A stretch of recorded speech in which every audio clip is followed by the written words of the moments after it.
Emily Henson was the woman I was going to marry. We met shortly after I moved from Santa Barbara to Tempe, Arizona, for work. This was after 4 years of service in the U.S. Army and another 4 years at UCLA, where I received a degree in computer science and CompTIA certificates. I also moved there to be closer to my parents, who moved to Scottsdale. Due to the fact that I am a graduate of the University of California at Los Angeles, communication with the Sand Devils from the neighboring university sometimes became a pain in the ass, but okay. Shit happens. My best friend Lena returned to Santa Barbara, and we talked regularly. That is, until my new friend Emily told me to stop this communication. Emily, as it turned out, was damn jealous that I had a female best friend. She told me that I needed to talk less to Lena and spend more time with her. To be honest, I should have noticed the warning signs associated with Emily. But damn it, most of the time she was hot and sweet, and I fell in love with her. So I did the wise thing and didn't tell her about what Lena and I were doing before I met Emily. By the way, my name is Mitchell Nolan. I'm 185 centimeters tall, 95 kilograms in weight, and I'm still in shape after I was discharged from the Army in '95 after a 4-year contract. I still ran cross-country at least 3 times a week just to keep fit. In the schools of airborne forces, snipers, and rangers, they hammered into my head that I need to be in shape. Yes, I kept in shape even when I was getting my computer science degree from UCLA using an Army tuition bill and several student loans. Hell, I even still wore my stripes. It was the summer of 2000 when I first met Emily Henson. I just moved to the city and went to visit my parents in Scottsdale. Her mom was friends with my mom, and we immediately found a common language. Despite the fact that I didn't really like blondes, Emily won my heart with her bright green eyes and honey-colored hair, not to mention her sweet personality and sweet smile. She had just graduated from ASU University, but I didn't hold a grudge against her for that. Anyone who watches college football in the American Southwest knows about the rivalry between UCLA and ASU University. But it doesn't matter now. Yes, I quickly fell in love with Emily, and we dated for a little over a year, and then moved in together. It certainly felt like a whirlwind romance, but it seems we've found common ground on many levels. Of course, she didn't like heavy metal, action movies, or science fiction, but that's fine. We were very close in bed, and I also sometimes listened to her favorite music, country and western. I was young and stupid. What can I say? Anyway, a little more than a year after we started dating, and I proposed to her, September 11th struck, and the whole country froze for several days while the Washington scumbags figured out what was going on and developed an action plan. Watching the plane fly in a tower too cheered me up, and I called the Army office in Phoenix and asked about relisting. Emily didn't want me to leave, and when I called Lena, she didn't want me to come back either. I thought that at least Lena would understand, because she was with me in Panama during my first tour. I was in the infantry, and she was in the military police. She made some strong points. I was no longer 18 years old. Damn it, I was 28 when the events of September 11th took place. It's been 10 years since our first trip, but I was determined. She scolded me for about 15 minutes that this war would not end well and that I, a fool, would die there. At the end of our last conversation, Lena gave me an ultimatum. She said, "Mitch, if you join the Army, I'll never talk to you again." I hung up the phone. Yes, I'm stubborn. Emily supported me more than my best friend. Damn it, Emily at least said she understood I needed to do this. In short, I returned to the Army, and at that time, I thought that I was sacrificing friendship for life in order to serve my country during the war. No matter how bitchy Lena was about it, I decided that the compromise was worth it. I went through basic training again, as well as airborne, sniper, and ranger schools. Okay, that last one was a lie. I did it, but no one goes through sniper and ranger school. When I was there for the first time, I spent most of my stay in Panama as part of the 1508th Airborne Regiment, and then the 587th Infantry Regiment after the 1508th was disbanded. This time I was assigned to the 2nd Ranger Squad. In 2002, I was sent to Afghanistan and spent one business trip there. Then once in Iraq and then again in Afghanistan on my last tour. I took time off when I could go home and see Emily. I missed her terribly while I was abroad, and I thought she missed me too.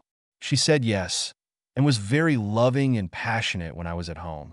Damn it, if I hadn't been shot in the knee almost 4 months before I was fired, I might never have known that things on the home front were not what they seem. Jim Harper was one of my friends when I moved to the area. I worked with him in the IT department of the company where we both worked, and Emily and I met Jim and his girlfriend Sherry Lewis twice. Jim told me when I was leaving for my second business trip that he would look after Emily instead of me. I shook his hand and thanked him for it. Hell, he was engaged to Sherry at the time, so I had no reason not to trust him.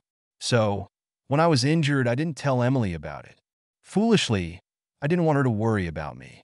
Yes, looking back, you can always say that it's 50 to 50. Now I know that, and thank you very much. So when I finished and came to New York, I decided to surprise her.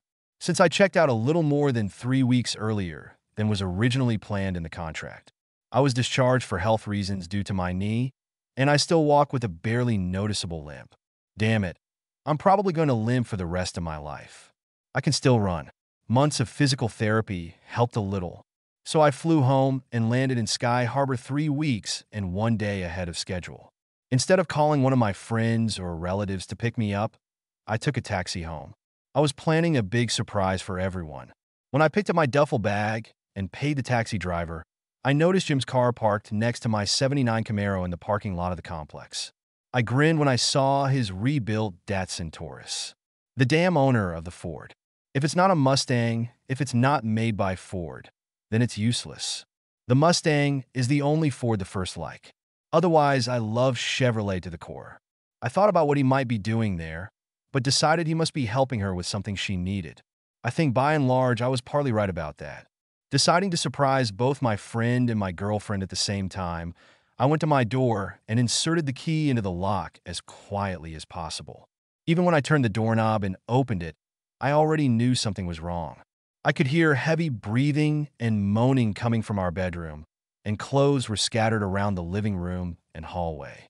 My first thought was strange when I think about it now. I thought, yes, they must have planned some kind of joke for me. But how did they know that I would be coming home so soon? It's stupid, isn't it? Yes, at that particular moment, I was dumber than a box of bowling balls. So I grinned and headed down the hall to our bedroom. When I opened the door, I almost expected them to shout surprise. What I saw made my blood boil. When the shock passed, the anger returned. Some idiots enjoy watching their wives or girlfriends with other guys. I wish I was one of them. Heck, I don't even remember thinking about anything as I moved forward and took 2 steps before hitting Jim with my boot from behind as he leaned back for the next push. My shoe brushed against him, and Jim screamed as he was lifted and carried over Emily's body. He fell off the bed and whimpered. At that moment, Emily noticed that I was standing there and screamed, trying to cover herself. "Baby, everything is not as it seems. What are you doing at home?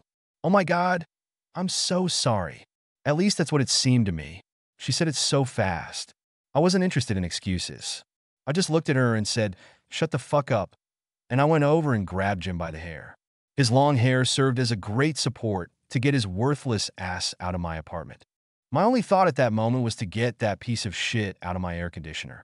Of course, I'm not huge, but I have a pretty strong physique. The physical therapy for my knee was quite difficult, but at least the strength of my arms was not affected at all. In fact, the pull-ups on the uneven bars made my arms even stronger, and I constantly made them work.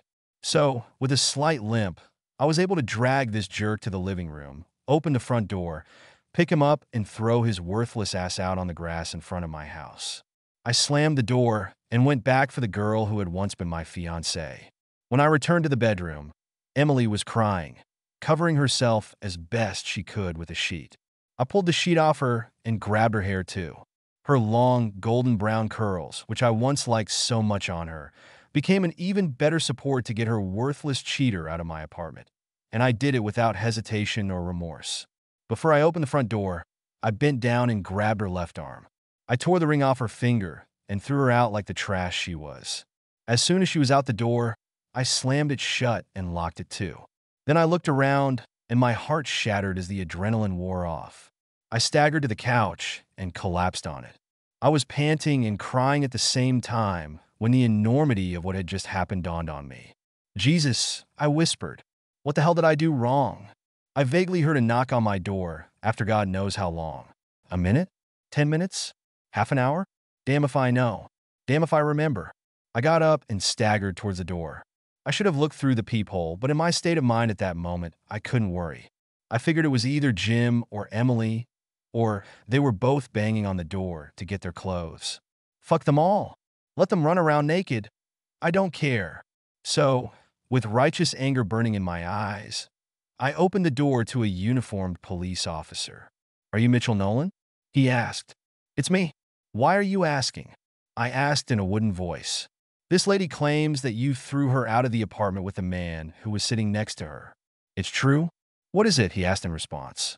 I looked back and saw Emily sitting in the back seat of the ambulance while the paramedics applied compresses to Jim. "That's partly true, but she doesn't live here anymore, and he's never rented an apartment here, legally speaking. This is my apartment. The lease says my name, not hers. She's my ex-fiancé, and he's my ex-boyfriend, if that matters, and they have no right to be in my apartment anymore," I growled. "Well, Mr. Nolan, we need to know what happened here. Either you can answer our questions here, or we can go to the station," he said. "I've dealt with enough police officers in my life to know when they're trying to put pressure on me. They expect you to give up immediately and do whatever they tell you to do." I couldn't stand it. "Well, Officer Smith," I said, reading his name on the badge. "I just returned from Afghanistan, and on the way I stayed for 3 months in Walter Reed. Anyway, I decided to surprise my fiancée and come home early, but as you can see from the way they're dressed, it was me who was shocked. I immediately decided to deprive her of the right to live here, not to mention his right to visit her, and evicted them from this room." The policeman looked at his notebook and nodded as he wrote down my statement. "Well, Mr. Nolan, would you at least be so kind as to return their clothes?" "Of course, officer. Glad to help," I said with a hint of sarcasm. I told him to stay put and went to collect what they were wearing before they decided to make love on my bed. Then I took the package to the door and handed it all over to the policeman. "Here you are, officer." "Oh, just a second," I said, grabbing Emily's jeans and taking out the keys. I found the keys to the apartment and took them off the bunch. Then I handed them over to Officer Smith. "Thanks, but we may have to question you later." He evaded the question, stepping back with an armful of clothes. "No problem, officer. I'm always happy to help. Tell her to wait a bit, and I'll get the rest of her stuff ready to go."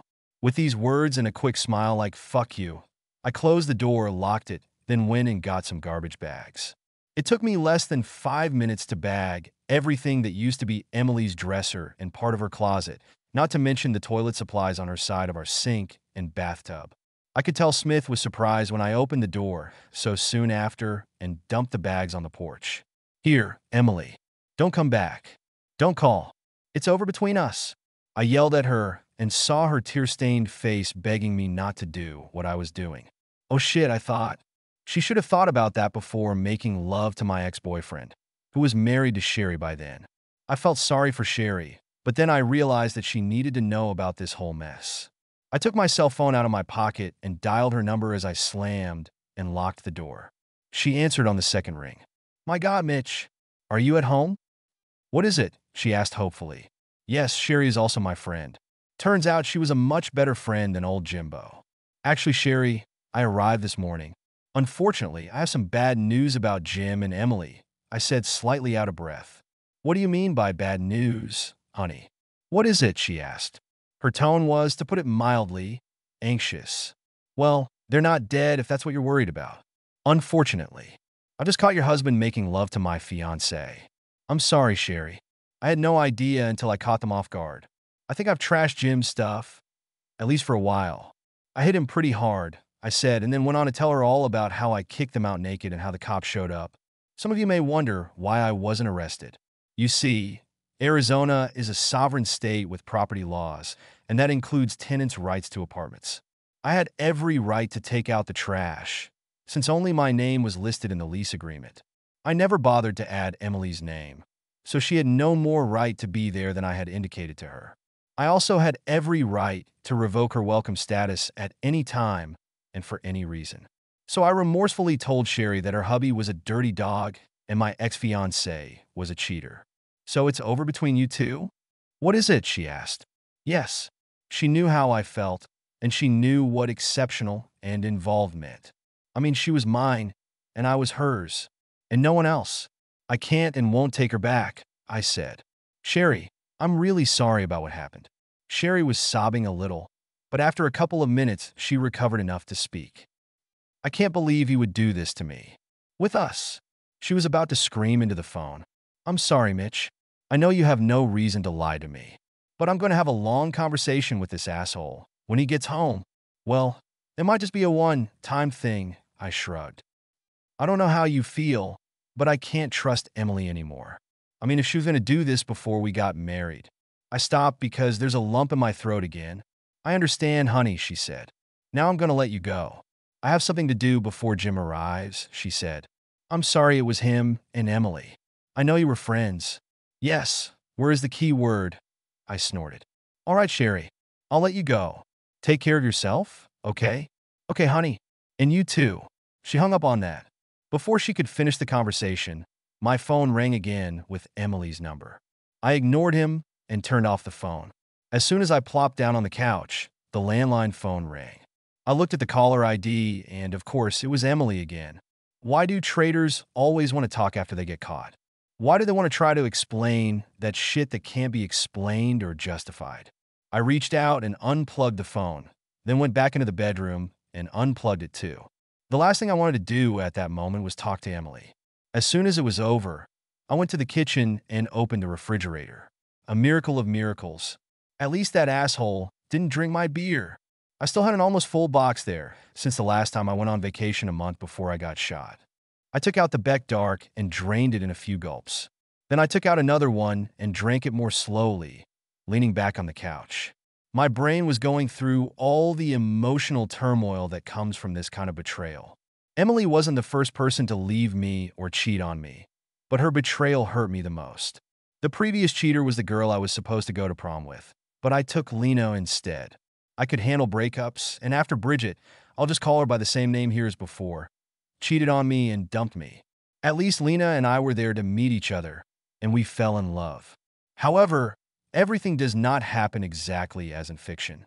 After all, when we were first separated, she got engaged to some guy, and although it didn't last long, by the time they broke up, I was already with Emily. Our agreement remains in force. We would be nothing more than best friends if one or both of us were in a relationship with someone else. More than anything, I wanted to call Lena and talk to her. More than anything, I wanted to go to the mall with her and go to the cinema for a matinee.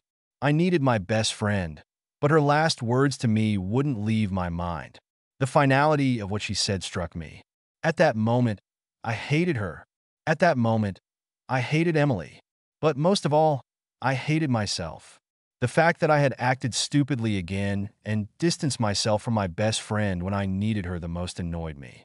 How could I be so dumb? Instead of telling her my reasons and asking for advice, I just told her what I was going to do. She tried to talk me out of it, but I stupidly said, well, I'm leaving. I have to do this. At least Emily, of course, said she understood everything. But who's to say she hasn't already made love to Jim behind my back? That's when I started rethinking our relationship. I started to rethink myself, and I started to rethink everything in my life. What did I do wrong? I asked myself over and over again.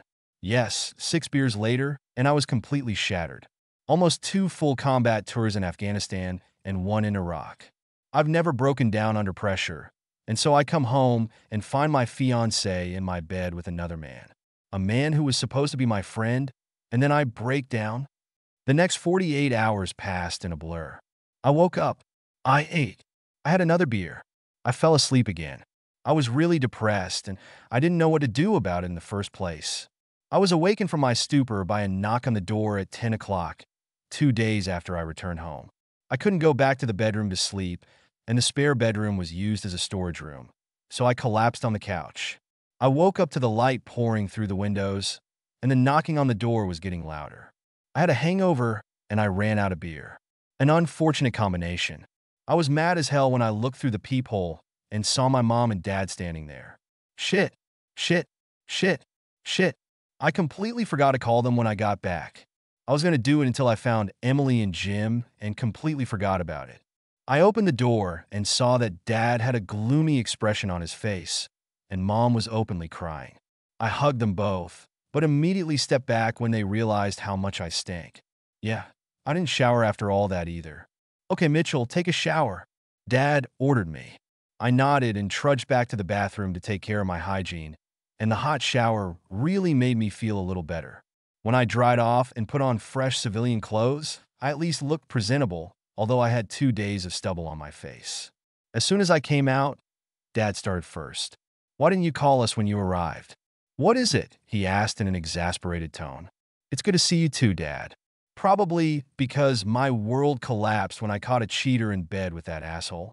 I growled back, not in the mood to be lectured. I've had enough of college lectures. Thank you very much. Now it's Mom's turn to annoy me. Don't call Emily a cheater, Mitchell. She warned me. You're right, Mom. Since Jim probably didn't pay her, that didn't make her a cheater, I reasoned. Mitchell Nolan. She screamed, but Dad interrupted her. Mitch, are you sure they were doing exactly what you think they were doing? He asked. Yes, Dad. I watched in shock for a moment, then kicked Jim right in the scrotum, and then dragged them both out of here naked. By the way, who told you I was back? I thought I already knew the answer, but I was just waiting for confirmation.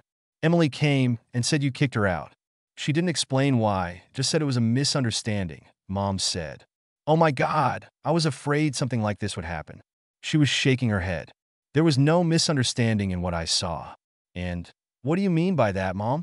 I asked, and suddenly I felt my insides tighten. I could tell by the look on Dad's face that this was news to him too. Mom realized what she had just said and paled noticeably, sighing humbly. I probably should tell you, but I saw them together at the mall a little over a year ago. Later that day, I talked to Emily, and she admitted that Jim. I satisfied her while you were away. I didn't know what to do. She begged me to keep it a secret and promised that when you returned, she would stop seeing Jim. I saw tears in my mom's eyes when she finished telling me this, but at that moment, I didn't feel sympathy for her. So you knew and didn't bother to warn me about it? Thanks, Mom. Thank you so much. I shouted at her. Mitch, don't talk to your mother like that, Dad said. You both need to leave now. You are welcome. I'm not in the mood to listen to all this nonsense right now, I said quietly. Most people who know me know that I'm not really angry until I start talking in a barely audible whisper. When I scream, it means that I am only moderately angry. When I lower my voice, it means that I am ready to commit murder. Okay, we're leaving. I'm sorry, son, my father said, escorting my sobbing mother to the door. They closed it behind them, and I slid the bolt back in. As soon as I did that, I returned to the living room and screamed in mental pain. My own mother knew about it. She didn't do anything to stop it or even tell me that something was going on. How the hell could my own mother not tell me about this shit? How the hell could she side with this lying cheater and not her own son? Up to this point, I loved my mother, as any son should. She took care of me when I was sick as a child. She patched up my skin knees, and other times when I got into fights, skateboarded, surfed, or did something else with my friends and got injured. Until that moment, I was ready to die for my family, and especially for my mother. Up to this point, my mother had walked on water, and no one could have told me otherwise. But then I was thinking the same thing about Emily. It was different, of course, but there was still the same love in my heart. Now my heart was breaking twice. When will the betrayal end? I asked in an empty apartment. I had to get out of there. I couldn't mope and feel sorry for myself forever. I turned on my cell phone to view about 100 voice messages and text messages from Emily. I listened to one of the voicemails, and she was crying and begging me to talk to her. I deleted the rest of the voice messages and deleted the unread text messages. I turned off my phone and went to my baby. Yours truly has been ignoring my '79 Camaro for too long. I got in the car, buckled up, and took my baby for a ride. As I said before, I rebuilt this Camaro when I was in high school and have been doing maintenance ever since. One press on the clutch pedal, and she was still moving confidently. The engine was in perfect condition, as I did maintenance every 6 months and, of course, changed the oil every 3 months. While I was gone, Emily double-checked it and refueled it. I advised her to pump up the octane number and ride it every couple of months. At least she did. In the end, I had to thank her for it. Maybe. During my work, I did not have CompTIA certificates, so I had to be recertified in the areas of A+, Network Plus, Server Plus, and Security Plus. Yes, I didn't have much time to keep them up to date. I was lucky enough to attend several classes at the local computer technology school in Phoenix, and after 5 months, I received certificates again. As soon as I renewed my certificates again, I was able to find a job in a computer repair shop and started trying to get my life back on track. During this time, the calls and messages from Emily finally stopped, and I breathed a sigh of relief when a week passed and there was no sign of my ex. Mom also called me several times to find out how I was doing, and I managed to be polite to her with difficulty. Yes, my ex-fiancée is in the past, but my mother, no matter how much I liked her then, was still my family. At least my little shit brother stayed away from all this shit. Dad, on the other hand, kept insisting that I make peace with Mom and wanted me to apologize to her. I told him, as diplomatically as possible, that it would get cold in hell before I apologized to her, and she would have to apologize to me even before I talked to her for more than a few minutes in a row. Yes, she still hasn't apologized to me for keeping Emily's affair with Jim a secret. Damn, every time she tried to explain the situation, I hung up on her. I don't need an explanation. No explanation would justify my pain. In my opinion, that would just be an excuse. Excuses are like assholes. Everyone has them, and they all stink like hell. Finally, everything fell into place when I went to my parents for Thanksgiving that year, and Emily and her mom were there too. I should have fucking guessed. I saw them, turned to leave, but my dad intercepted me. Son, you should at least listen to Emily. Just so you know what's what. To understand why she did it. Mom said when Dad blocked my exit. Damn ambush. The charter calls for ambushers to attack from ambush with violence. Unfortunately, this does not work in the civilian sector. So I used the civilian equivalent of an ambush attack. No, Mom, I don't need to listen to excuses. That's all she has. She was lonely. She was unsatisfied. Jim was right next to her. She was having an affair with a married man. I shouted at them all, keeping my eyes on Emily. And you didn't have to go and tell Sherry about it. You ruined their marriage. Mom shouted back. I laughed harshly. No, Mom. Jim ruined Jim's marriage. Jim and Emily. Not me. Don't even try to blame it on me. While I was fighting for our country, I was cuckolded by a man who called himself my friend. Are friends supposed to be like that? If I ever see him again, he'd better run. I won't be as nice to him as I was the last time I saw him. Mom, oddly enough, did not respond to this. I think she was silenced by the venom in my tone. Emily and Mom looked down as if they were ashamed. I looked at Emily and turned to her. I have an idea. Emily, do you really want to be with me again? Is it sincere this time? Oh, did I forget to mention that Sherry kicked Jim out and divorced him? She moved into an apartment 2 houses down from mine, and we became friends on preferential terms. Anyway, I had an idea how to deal with Emily. Emily's face brightened, and she looked at me with hope in her eyes. Yes, Mitch. Yes, I want to be with you again. I swear that I will never cheat on you again. You are welcome. Give me another chance. I nodded. Okay, then here's how it's going to be. If you agree, we'll try. Join the army. Go on a business trip abroad. While you're there, I'm going to have an affair with Sherry that will last a year. Although I declare that I love you, I will make love to Sherry as soon as we have a free moment. As I spoke, Emily paled more and more as I gave her my ultimatum. Finally, she began to sob uncontrollably. I'll take that as a rejection, I said sarcastically, shrugging my shoulders. Then I softened my tone a little. Do you understand now, Emily? Would you be able to take me back if I did? Emily shook her head. No, I couldn't. Having said that, she ran out of the room, sobbing, and her mother followed her. I looked at my mom. Mom, if Dad was doing this to you, would you want to know or not? Mom was crying too when she realized that our roles had been reversed. I wasn't going to let anyone make a fucking bad guy out of me. Finally, she said it. I'm so sorry, darling. I thought they would stop, but they didn't. I'm really, really sorry that I didn't tell you. I thought if I told you, it would hurt you. It never occurred to me. I should have thought about it. Damn it. I have seen soldiers in my unit receive letters from wives or girlfriends of Dear John and lose their composure after reading them. Some seemed to lose the will to live, while others were so distracted while on patrol that they could hit a mine or be ambushed. I sat down heavily on the sofa, trembling all over, and covered my face with my hands. Mom did it to protect me. Damn it, it was my fault that I didn't tell anyone that I was injured and was going to go home too. Once again, I didn't want them to worry about me. Like I said, I was pretty damn stupid back then. As a friend of mine says, everything happens for a reason.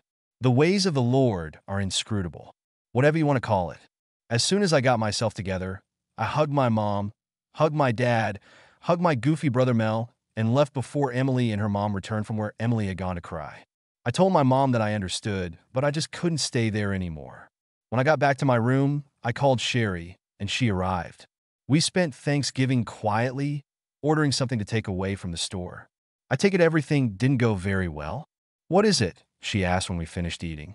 "It actually went better than I thought." I sighed. At least now I understand why my mom didn't tell me about their affair. That made sense too. While I was there, I saw guys being killed because their wives or girlfriends left them. Sherry nodded. "Okay, I understand that. But she should have at least told me that before I married that jerk." I couldn't blame Sherry for her anger. A few hours ago, I was feeling the same anger towards my mom. "I hear you and wait. Did Jim make love to Emily even before you got married?" I asked in surprise. It turns out that their affair lasted more than 2 years, and not 1 year, as my mother thought. That's what Emily told her. Sherry nodded. Jim admitted this at a family counseling session. "Ugh, I just wanted him to leave, but the fucking judge ordered it," she said, rolling her eyes. "Well, I'm just grateful that I didn't marry her. No offense to those who do." I smiled slightly at her and shrugged my shoulders. "No unpleasant divorces." Sherry just shook her head and grinned back at me. "I don't mind, dear." "Well, what are you going to do now that we've run out of food?" The look on her face told me exactly what she wanted to do. "I wouldn't mind using you if that's what you're asking," I said with a grin. "Good, because I need to be used tonight," she confirmed. It was a hell of a night. We did this from about 6:30 p.m. to midnight, until fatigue finally overcame us. However, there was no love lost between Sherry and me. We were just satisfying each other's needs while at the same time trying to get back at our exes. Sherry married him because she loved him and she never cheated on him. But Sherry was a virgin on her wedding night. It's definitely old-fashioned, but okay. To each his own. She had no plans to get married again anytime soon, and I also had no plans to start a real relationship anytime soon. Although I missed Lena, every time I picked up the phone and wanted to call her, I cursed myself and put the phone back down. Her last words to me wouldn't get out of my head, and I was a complete jerk and just hung up on her. Life, whatever it was, went on. I worked. I was eating. I was drinking a lot. I slept. I was shitting. I was urinating. Yes, I survived. Of course, after a while, the resentment and anger cooled down. Damn, it was the longest period in my life when I held a grudge. No, I didn't go back to Emily. I have some self-respect, thanks in part to Sherry. I am proud of myself for the fact that even in the most difficult moment, I never succumbed to Emily's persuasions to let her back into my life. This shouldn't have happened. I remembered some good advice I had received on how to deal with traitors. Get out, and don't look back. Of course, I remembered the good times I spent with Emily. But, as I said earlier, the warning signs were there. She was possessive. She wanted to control me. Judging by recent evidence, she could not remain faithful to me. So I didn't love her anymore, but I didn't hate her anymore either. Only indifference. Sherry then received a much better job offer in Albuquerque, New Mexico. After helping her with the move over the long weekend, we had one last fun before going our separate ways. It was fun, energetic, and I'll be damned if Sherry wasn't great in bed.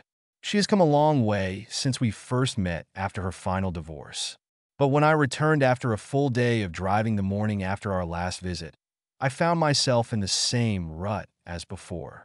Except that Sherry was gone this time, and most of the women I asked out were looking for something more than just friendships, which I wasn't ready for. I will be honest and say bluntly that I did not trust women in anything. Hell, even knowing and understanding why Mom kept Emily's affair a secret, it's going to be a long time before I can really trust her again. If at all. Several years have passed. Life went on. Well, survival continued. I have been living on the principle of work, food, sleep for several months. I get up, eat, go to work, have lunch, come home, have dinner. I kept all the fucking staff at Carl's Jr. and Burger King. Yes, I can cook. However, I didn't have the motivation for something like self-cooking. Nevertheless, I continued to play sports. Every morning, Early in the morning before work, I went for a run. I did 100 push-ups, squats, and ran 5 kilometers. Until one morning I did it. I lost my motivation. Damn it, I got depressed again because of this disease. I also started smoking cigarettes. Yes, I know. Smoking sucks. I knew this before, but at that time my self-esteem was so damn low that I didn't give a shit anymore. One Saturday, I was thinking about Lena staying at home. Yes, I still thought of Santa Barbara as my hometown. It was there that I grew up for the first 5 years of my life before our fathers returned to the Army, and where I went to high school after they left the Army again. Where we went to high school. Lena and me. Most of my pleasant memories are connected with this place. I took the phone to call her, praying that she would still have the same number. I wouldn't be surprised if she got a new phone. We haven't spoken in over 10 years. I bought a new phone, but I didn't send her my new number. Stupid of me, I know. But maybe it was stupid of me to write down her number on my new phone too. But on the other hand, before we had a fight, we had been best friends for 25 years. We've known each other practically all our lives. When I was gathering up the courage to probably hang up, Lena heard my voice and there was a knock on my door. I breathed a sigh of temporary relief from what I would most likely have encountered and gratefully opened the door. I must have stood there for a good minute with my mouth open, looking at my best friend's slightly aged but still beautiful face. She was grinning, and there were sparkles in her eyes as she looked at me. I was a little thinner than before, as I didn't train as much as I used to. "Lena, what the fuck are you doing here?" I asked incredulously. "Congratulations to my best friend, the white guy. Aren't you going to invite me in?" "What is it?" she asked, still grinning. To say that I was stunned would be an understatement. I silently stepped back and let her in. She came up to me and hugged me tightly, slamming the door behind her. I reflexively hugged her back. I felt that I was reacting to her body too, although I was very relieved to see her again. Unlike me, she kept her shape. Her petite 165 centimeters tall figure was still in great shape, albeit soft in all the right places. "Well, at least someone is happy to see me," she said with a laugh, feeling my boner pressed against her stomach. "We're both glad, Lena," I replied with a laugh of relief. I was thinking. "Hush, honey," she said, and pulled away from me a little. She stood on tiptoe to kiss me with her plump lips. "In what way?" I asked when she broke the kiss with a smile on her lips. She noticed the confusion on my face. I had a million questions for her, but at that moment I couldn't ask any of them. How did she find me? I wasn't on the list. Why was she here? 10 years ago, she made it clear that she didn't want to talk to me anymore if I continued to fight. Where is she now? Has she moved here? "I have to ask you why first," she said, and her face turned serious as she stepped back and hit me hard. "Why the hell haven't you called me once in 10 years to tell me that you're alive?" I was stunned again, not only because of the slap, which was so damn painful, but also because of her tone. There was more relief and fear in her voice than anger. I thought you'd never want to talk to me again," I replied. That was the only thing I could think of to say. "I didn't mean never, Mitch. I mean stop it. We're best friends, you idiot." She screamed at me, and then burst into tears and hugged me tightly again. "You should have called me." "I'm sorry, Lena." "God, I'm so sorry," I said, and tears streamed down my face, as well as hers. I looked into her dark brown eyes and saw the pain in them. Her face softened. She smiled again, pulled me to her, and hugged me with all her might. I held on to her the same way. I would be lost without her in my life. I just talked to her and listened to her advice in any situation. I missed it all. I dragged her into the living room, and we sat down on the sofa together. After I sat down, I was finally able to ask a few questions. "Lena, how did you find me?" I asked. "I mean, you didn't know my address here after I moved in." "Thanks to your mom for that, honey," she replied with a smile. "She called me last week and told me about your situation and how you can barely take care of yourself. Now, everything has fallen into place. Mom knew I still had a hard time trusting her after the shit she kept from me about Emily and Jim." I couldn't help but chuckle. "It makes sense now," I said. "She's still trying to take it out on me for not telling me about Emily and Jim when she found out about it a year before me."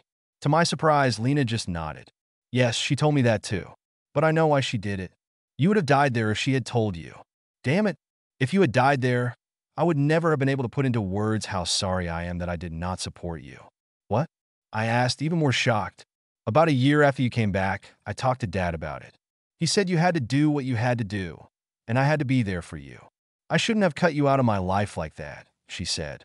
I would have called you if I had your new number, but you never called me.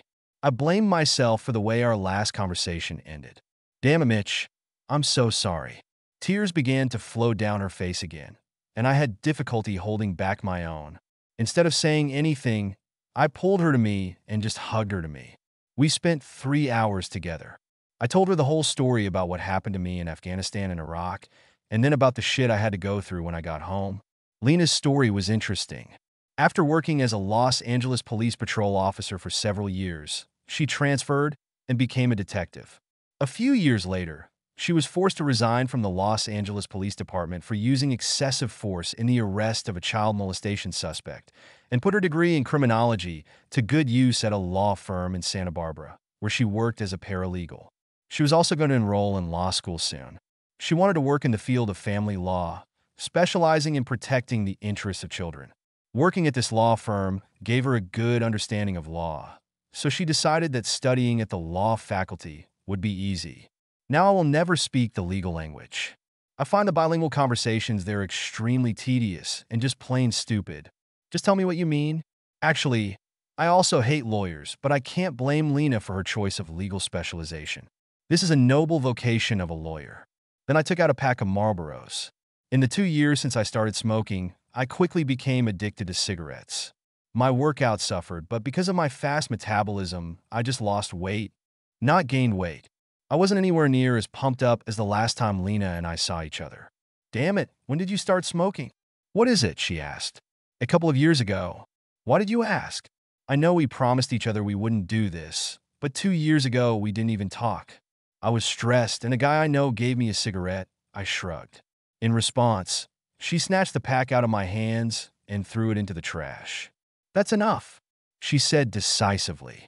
The first thing we need to do is get you out of this shit. So, at that time I was out of work.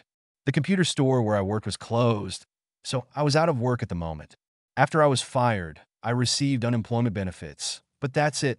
I was barely making ends meet, and the job market wasn't too good for finding a job. Oh, and how? I can't afford a Band-Aid, I snorted. Lena, I'm not the same guy I was before Emily betrayed me.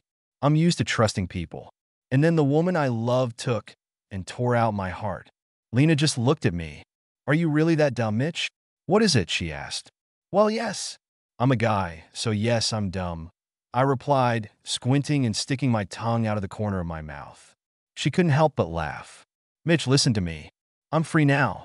And you're free now. Do you understand what's going on? I think we should try again.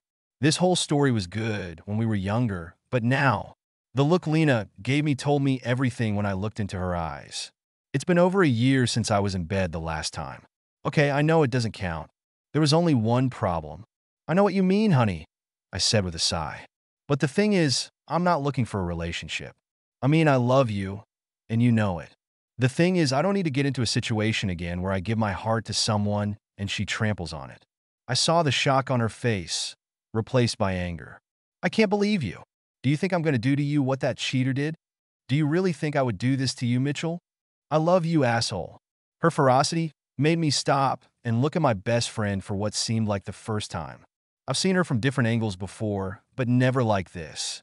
I saw a loving and caring side. I saw the nail-hard side. I even saw her hurt and angry side. But this side seemed to be all of it put together, if that makes any sense.